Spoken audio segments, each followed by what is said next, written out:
Corporación Inmanente. Corporación Inmanente. Presencia internacional en medios. Entramos nuevamente a Frecuencia Siniestra. Estamos hablando aquí fuera del aire. Nos comentaba Fernando, ¿ibas a hacer una anotación sobre una película? Sí, les comentaba ahora que estamos subiendo las escaleras para llegar aquí a la cabina, sí, que en Puebla hay muchas cosas, muchos indicios, muchos, ¿qué te diré? Muchos elementos de todas estas formas alternativas de considerar la vida, el universo, el misterio, etc. En Puebla han llegado cosas bien curiosas. En 1980, exactamente ese año, 1980, llegó aquí una película peruana que se llamaba El Inquisidor. Bueno, yo iba a ver todo ese género de cine, en el cine, ¿cómo se llama? El venerable cine colonial, que era el único lugar donde las pasaban por lo demás. Bueno, me llamó muchísimo, una película bien hecha, de pocos recursos, pero bien, un argumento sólido.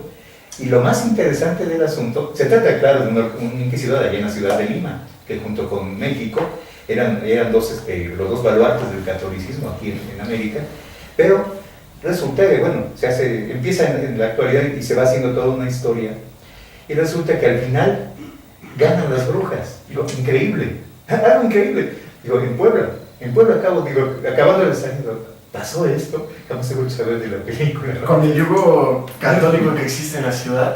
Sí, pero siempre algo inverosímil. Sí, pero digo, es una película de culto, yo diría, habría que buscarla.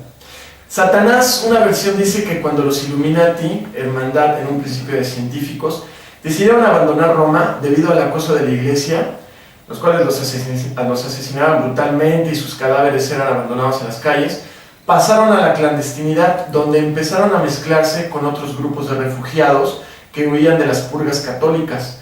Místicos, alquimistas, ocultistas, musulmanes, judíos, etc., surgieron con ellos unos nuevos Illuminati, unos más oscuros, profundamente anticatólicos, los cuales adquirieron un gran poder mediante el empleo de misteriosos ritos y un secretismo mortal, y juraron que un día se alzarían de nuevo y se vengarían de la Iglesia Católica.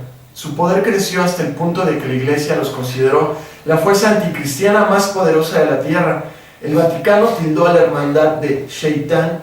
Shaitán viene del árabe y significa adversario. En términos luciféricos también hablan no de Satanás ni de Lucifer, hablan del adversario, el adversario de Dios. La iglesia escogió una palabra árabe porque lo consideraba un idioma sucio. Esta fuente es de Ángeles y Demonios de Dan Brown. ¿Nos vas a introducir también dentro de tus investigaciones al luciferismo?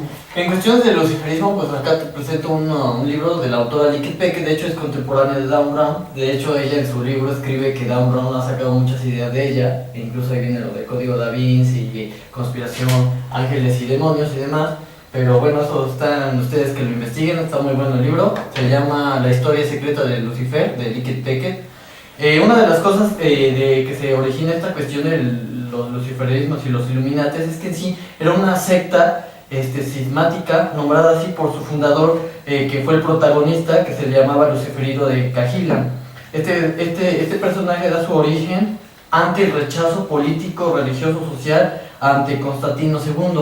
Este personaje lo expulsa, por así decirlo, junto con todos sus seguidores, y entonces viene este tipo de movimiento, ¿no? Y de las cuestiones de Illuminati, pues se dice alrededor de la historia que los grandes Illuminatis que de hecho vienen también en estas obras es como Leonardo da Vinci, Miguel Ángelo, y incluso viene también un argumento de que según Leonardo da Vinci, no recuerdo en qué parte, había dicho que ya había encontrado el rostro de Cristo, ¿no?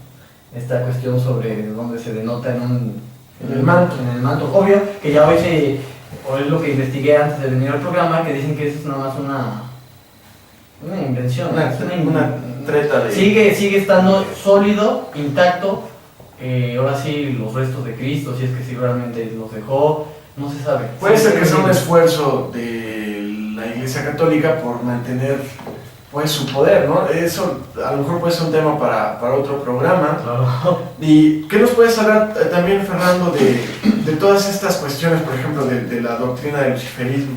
Bueno, aquí lo que nos acaba de expresar Gustavo me lleva a pensar inmediatamente en la resistencia que siempre hubo al intento totalitario de la Iglesia Católica.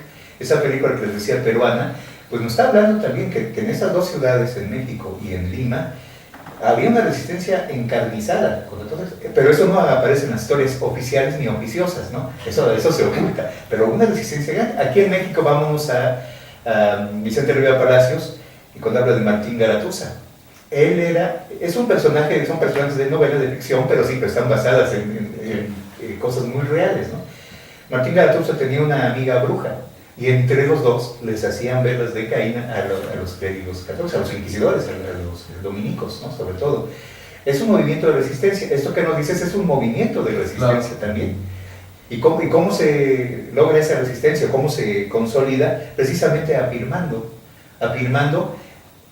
lo que hace la diferencia entre ser una persona, un individuo o incluso un pueblo o comunidad sumisos, y el decir, no, este es mi derecho, este es mi lugar, sí, y lo que venga. Porque siempre hay, en teoría política, en toda revolución, todo enfrentamiento hay dos momentos. Una es cuando viene el rompimiento ideológico. Si ya no te creo que tú seas superior a mí y no puedes estar encima de mí. Y luego viene el enfrentamiento físico, ahí sí gana el más fuerte.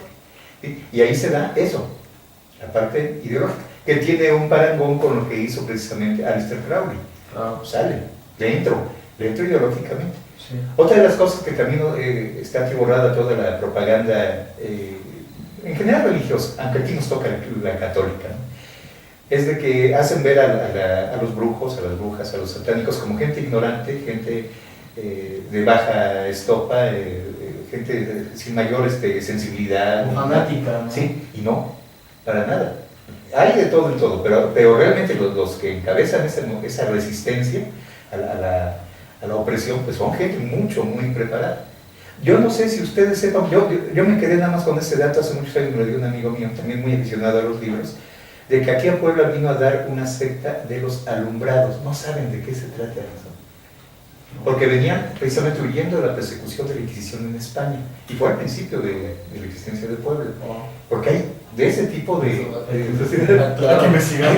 Hay muchas cosas muy interesantes, claro, que no tenemos más noticias. Fuera del aire, Fernando Acosta nos comentaba que, bueno, el dato que pasó con la película, pero también que Puebla siempre ha sido un corredor cultural muy importante, que se daban reuniones en puntos de la ciudad muy emblemáticos, aquí en las calles, a unas cuantas cuadras de donde nos encontramos, de gente importante, de gente que venía de Asia, de gente europea, grandes pensadores, gente importante que en Puebla se daban estas reuniones, o sea, que siempre ha sido un corredor cultural, pero que precisamente, en este caso, no es por atacar, pero el yugo católico ha tratado de minimizar, ha tratado de esconder, como también nos comentaba Fernando, que tiene un conocido en una biblioteca, que sí, hay libros muy fuertes en la biblioteca palafoxiana o en distintos puntos de la ciudad, los cuales tienen este conocimiento y son libros que tienen siglos de antigüedad, ¿no?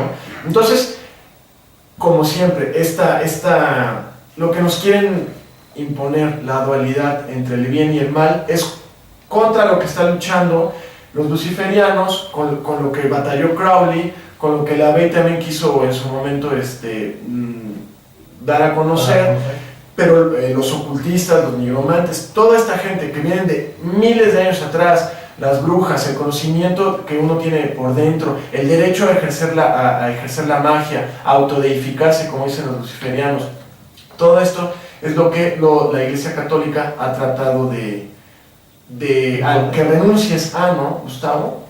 Otro dato curioso es que también cuando estuve investigando de la B, él ves que usaba mucho esa imagen de la estrella del signo, ¿no? Baphomet, y también incluso también Crowley lo hace perder una forma de pentagrama, ¿no? El pentagramatón, toda esa cuestión.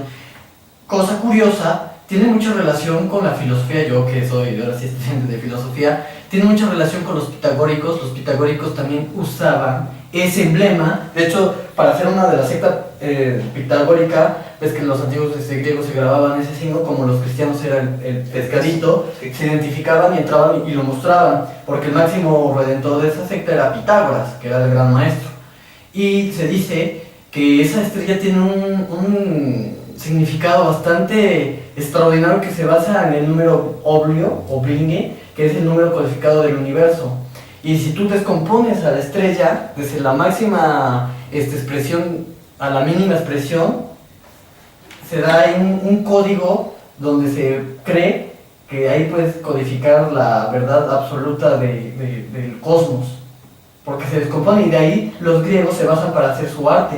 De hecho, también lo descubre Da Vinci con la proporción y se da cuenta que lo más imperfecto es el cuerpo humano, porque eso sí ya no es asimétrico y es bastante curioso. Estamos hablando entonces de geometría sagrada, ¿no, Sí. Fernando? Así es, sí.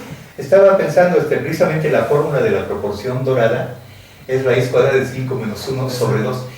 Pero ese número, alguna vez en mis estudios de matemáticas, en teoría de los números concretamente, ese número exactamente, la raíz cuadrada de 5, es un límite al que tienden ciertas cosas. O sea, es una constante, por decirlo así, universal, y es lo que está representada muchas veces en un pentagrama, en una estrella de 5 picos. Efectivamente, hay mucho más conocimiento ahí, pero ¿dónde quedó ese conocimiento? Sí, ¿dónde ¿Dónde quedó? Posiblemente en la palabra. Sí.